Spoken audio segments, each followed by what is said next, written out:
Hai semuanya, gimana kabar kalian? Semoga selalu dalam keadaan baik. Welcome back di Andy Greystone Channel, dan ini adalah segmen analisa kripto, segmen di mana kita akan mengulas koin-koin yang udah teman-teman request di kolom komentar channel YouTube ini.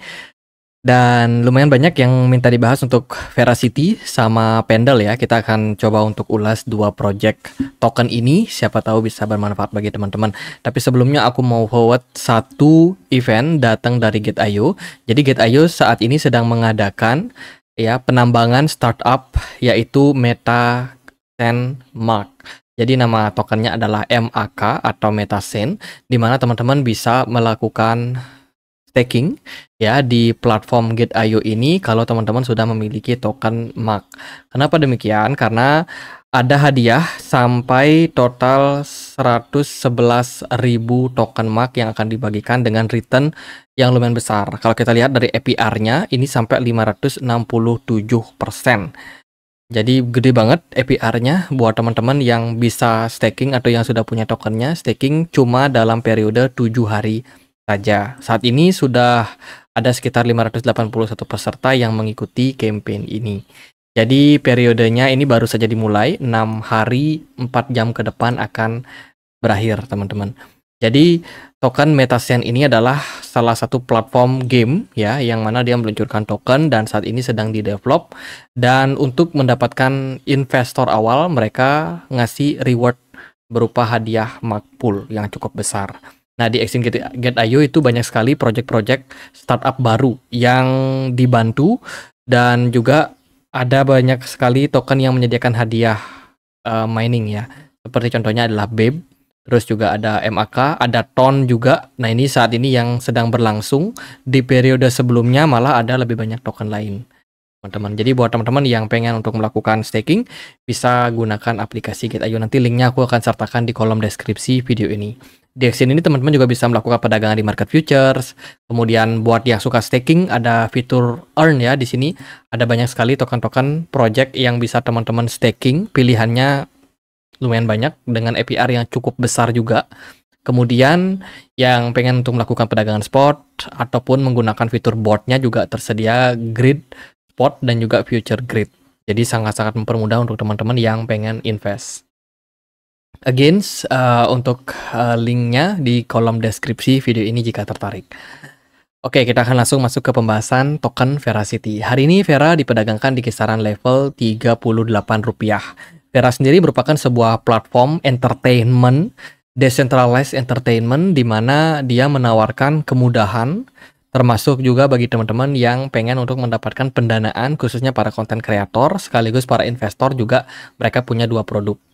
Jadi saat ini Vera selain punya token, dia punya juga namanya Vera Wallet. Tempat kalian bisa untuk menyimpan aset kripto berupa Vera kalian, bisa di stick di sana ya, di aplikasi walletnya. Kemudian mereka juga punya Vera Fuse. Vera Fuse ini adalah sebuah teknologi yang mereka bikin gunanya untuk menghindari yang namanya fraud atau penipuan berupa iklan di platform Veracity. Itu penggunanya makin lama semakin banyak teman-teman jika kita melihat dari statistik. Oke, ini adalah CEO-nya ya, bernama Virt. Jadi Veracity dibikin oleh Mark Fried sebagai seorang CEO yang sudah berkecimpung di dunia blockchain sebelumnya selama 8 tahun. Dan saat ini dia mengembangkan project Veracity, teman-teman. Jadi nggak heran kalau Veracity ini lumayan banyak ya yang melakukan pembelian di awal-awal, dan saat ini protokolnya terus dalam proses inovasi. Kalau kita lihat dari beberapa pembaruan terbaru, aktivitas dari Vera di tahun ini nggak terlalu banyak, teman-teman. Jadi dia kemarin ada menjadi kontributor dari sebuah acara bernama WebEx Asia. Ini merupakan sebuah meetup ya untuk aktivitas kripto and Web3 yang diadakan di Tokyo, Jepang pada tanggal 28 sampai 29 Agustus 2024 kemarin. Jadi di dalam kegiatan ini tentu saja Vera mendapatkan panggung guna untuk mempublikasikan mereka punya produk, termasuk juga adanya Vera Fuse. Ini sebagai salah satu platform yang katanya bisa membuat anti fraud ya, anti penipuan gitu di dalam platform Vera, sehingga siapapun yang berkontribusi di dalamnya itu sangat minim sama hal-hal yang berbau penipuan. Dan so far sampai saat ini ekosistem Vera masih tetap berjalan dan terbilang bagus. Kemudian di bulan Juli kemarin itu mereka ada ngadain kegiatan burning token. Ada sekitar 70 juta Vera yang berhasil di burning. Ini tentu saja merupakan sebuah indikasi kalau projectnya ini memang tujuannya mengurangi supply, ya. Jadi tujuan untuk mengurangi supply ini tentu saja bisa menjadi salah satu sentimen positif untuk pasar. Kalau kita lihat dari Etherscan, di sini memang terkonfirmasi 60 hari lalu Veracity confirm melakukan transfer sekitar 70 juta 70 juta token Vera ya, atau senilai dengan berapa nih 174.000 US dollar masuk ke Node Wallet atau ke wallet burning. Itu jadi harusnya semakin kesini supply dari Vera semakin lama semakin meningkat, dan ternyata Vera mengalami kenaikan ketika ada kabar tentang burning tersebut ya di tanggal 17 Juli kemarin. Jadi untuk update berita terbarunya, dalam keterangan di Reddit, Veracity diketahui telah melakukan burning ya untuk menjadikan dan dia juga siap untuk menjadikan jaringan blockchain Tron sebagai rumah bagi token POV yang akan datang untuk dipahami sebagai ekosistem Veracity yang menganut dual token, yaitu Vera dan juga POV. Oke, jadi project ini punya dua project token ya. Yang satu adalah Vera. Vera ini runningnya di Ethereum, sementara POV tadi katanya runningnya di jaringan dari Tron. POV sendiri merupakan token yang memiliki struktur terpisah dengan Vera yang menjadi token sirkulasi data. Namun sebagai pendapatan, POV bisa digunakan untuk membakar token Vera. Oke, itu jadi kaitan dua token tersebut. Selain itu sih nggak terlalu banyak sentimen lagi. Aku coba untuk lihat ya, ini adalah statistik dari Vera sendiri yang memang mengalami peningkatan jumlah user, termasuk juga sosial media mereka yang viewersnya itu semakin lama semakin meningkat. Itu. Lalu bagaimana nih untuk pergerakan harga? Nah, peningkatan jumlah pengguna ternyata tidak berjalan beriringan dengan jumlah pengguna ataupun dengan peningkatan dari harga Veracity. Veracity justru turun lumayan dalam, saat ini sedang berada di atas level support kisaran 0,002 dolar. Jika kalian perhatikan kondisi level saat ini bisa dibilang level yang cukup kuat ya. Biasanya seringkali dijadikan tempat untuk akumulasi bagi para investor. Kalau kita lihat, Vera pernah menyentuh level tersebut sebelumnya di bulan Januari 2023 kemarin. Sempat mengalami kenaikan sampai 0,01. Saat ini Veracity kembali lagi ke level 0,0022 dolar ini.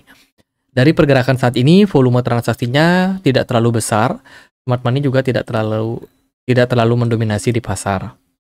Secara jangka pendek, tekanan jual masih tetap berlangsung ya. Structure dari Vera ini masih dalam posisi bearish. Jadi kalau teman-teman mau masuk di harga sekarang, nampaknya belum mendapatkan konfirmasi. Akan ada resiko harganya masih bisa merosot, teman-teman. Jadi ya itu lebih kayak berhati-hati aja kalau teman-teman memang agresif ya, tipe investor atau trader yang agresif. Untuk saat ini sih masih belum ada indikasi tentang pembalikan arah. Untuk next support, let's say kalau level tersebut di breakdown, maka akan ada area sekitar 0,0014 yang akan berpotensi menjadi next support untuk Vera. Levelnya cukup di dalam. Jadi ya untuk saat ini saya rasa lebih defensif aja sih bagi teman-teman yang memang pengen untuk melakukan akumulasi. Jadi untuk posisi saat ini kita masih dalam posisi bearish. Next kita akan bahas Pendle ya. Hari ini Pendle diperdagangkan di kisaran level 41.100 rupiah, di mana Pendle sendiri sudah drop di tahun ini ya lumayan signifikan. Kalau kita perhatikan dari level tertingginya pernah mencapai level 104.000 rupiah. Saat ini sudah turun valuasinya sampai 41.000 rupiah saja. Pendle sendiri merupakan sebuah protokol DeFi yang didukung oleh banyak sekali jaringan cross-chain. Ya, dia running di jaringan Ethereum, dia juga mendukung beberapa layer kedua Ethereum seperti Arbitrum dan juga Optimism. Dan tidak lupa BNB Smart Chain juga mereka support, teman-teman. Nah, dengan adanya Pendle ini, teman-teman bisa melakukan staking di platform ini dengan reward yang cukup gede. kayak eBTC, kemudian juga ada token-token lain seperti EUSD, itu yang punyanya Ethena ya.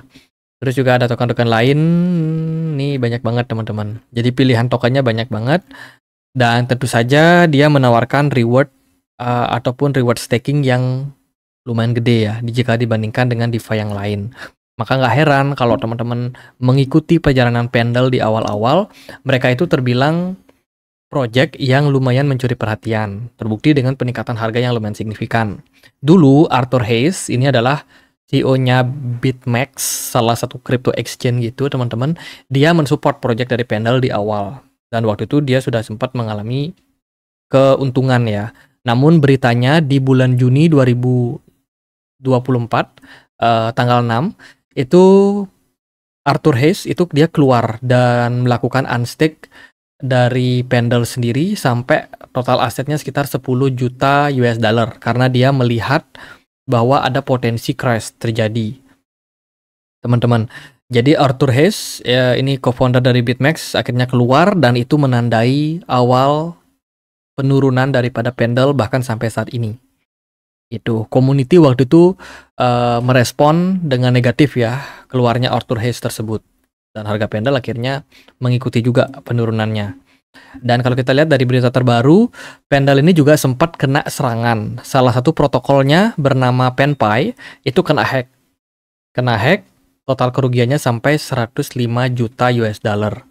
Dan setelah hack tersebut, itu menyebabkan si Pendle ini mendapatkan kerugian, teman-teman.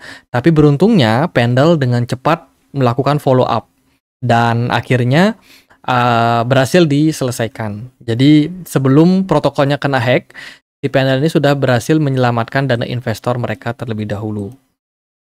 Pendle DeFi mampu melindungi lebih dari 105 juta dari potensi serangan pelanggaran keamanan yang melibatkan PenPy. Jadi bisa dibilang protokol Pendle sebagai salah satu DeFi itu cukup cepat mengambil aksi ya. Ini kejadiannya baru, teman-teman.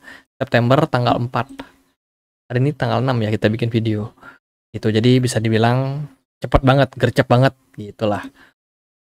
Kemudian after PenPy loss sekitar 27 juta karena serangan, akhirnya Pendle suspend kontrak operasional. Jadi di suspend dulu sementara kontraknya dengan si PenPy ya, dan akhirnya saat ini sih nggak bisa ya kita menghubungkan Pendle dengan PenPy sampai waktu menunjukkan PenPy sudah aman, teman-teman. Kemudian berita terbaru juga datang dari Pendle yang akan siap menghadirkan Pendle volume ketiga. Ini adalah upgrade terbaru untuk menghadirkan likuiditas baru di dunia DeFi. Jadi Pendle ini bisa dibilang cukup bagus ketika dia pertama kali diluncurkan. Volume satunya itu di Januari 2021. Terus volume 2-nya di Desember 2022, dan saat ini pengguna dari Pendle semakin meningkat ya. Dan mereka akan siap meluncurkan Pendle volume ketiga. Nah, ini bisa jadi merupakan sebuah katalis yang bagus untuk Pendle. Siapa tahu memberikan impact terhadap kenaikan harga, teman-teman. Karena ya dia menyebutkan bahwa perubahan tokenomik dan juga user experience akan menjadi bagian dalam pengembangan Pendle. Jadi akan diharapkan ya setelah mereka upgrade itu akan ada peningkatan daripada jumlah user, khususnya bagi mereka yang memang staking di jaringan Pendle. Itu sih. Lalu gimana nih untuk price action dari Pendle? Oh ya, kita belum bahas apakah ada unlock atau enggak. Kalau kita lihat dari unlock token, saat ini sih Pendle belum ada rencana unlock lagi. Mereka sudah unlock besar-besaran kemarin, itu di 2022. Dan itu bikin supply dari Pendle sangat meningkat tajam. Dan saat ini kondisinya adalah tidak ada unlock di tahun ini. Harusnya sih harganya bakalan stabil ya, teman-teman. Oke, kita bahas price action karena nggak ada sentimen lagi tentang apa namanya unlock token. Terakhir kali kita bahas Pendle itu waktu harganya di sekitaran sini ya kalau nggak salah. Dan Pendle sebenarnya sudah achieve target, teman-teman. Saya kemarin cuma mentargetkan Pendle cuma sampai di Fibo 61,8 ya. Sorry, 161,8. Yaitu di kisaran 4,8 dolar. Ternyata Pendle bisa mampu naik sampai ke 7 dolar, which is good, teman-teman. Namun saat ini sudah waktunya buat koreksi harga. Pendal sepertinya sudah overvalue di harganya saat ini karena memang proses kenaikan yang sudah cukup tinggi terjadi pada periode sebelumnya ya. Dan saat ini pergerakan dari Pendal bisa dibilang ya dalam proses koreksi yang cukup tinggi. Volume perdagangannya tinggi dan juga smart money kosong. Ini menandakan sudah banyak investor-investor besar yang terlebih dahulu invest di awal ketika pergerakan Pendal harganya di bawah ya. Udah mulai taking profit. Tuh, kalau kalian perhatikan sih, Pendal ini diinvest oleh beberapa investor besar. Ada Binance Lab, L1D, terus Maelstrom, kemudian juga ada apa nih, Mechanism Capital dan juga Spartan Capital. Jadi wajar banget jika mereka akhirnya mengambil tindakan untuk taking profit. Next target untuk Pendal ada di $2,3 dengan next support kalau seandainya harganya drop, teman-teman bisa perhatikan di kisaran $1,2. Jadi level-level tersebut adalah level yang cukup menarik untuk Pendal ke depannya. Dan untuk saat ini sih, ya koreksi dulu ya. Structure market juga masih mengindikasikan indikasi bearish pada Pendal. Ingat next targetnya di $2,29. Oke, gitu aja pembahasan kali ini. Semoga bisa bermanfaat. Guys, kita punya komunitas diskusi di Telegram, tempat untuk update berita-berita terbaru. Jadi buat teman-teman yang punya Telegram bisa langsung join, linknya di kolom deskripsi video ini. Sekian aja akhir kata saya Andre. Makasih.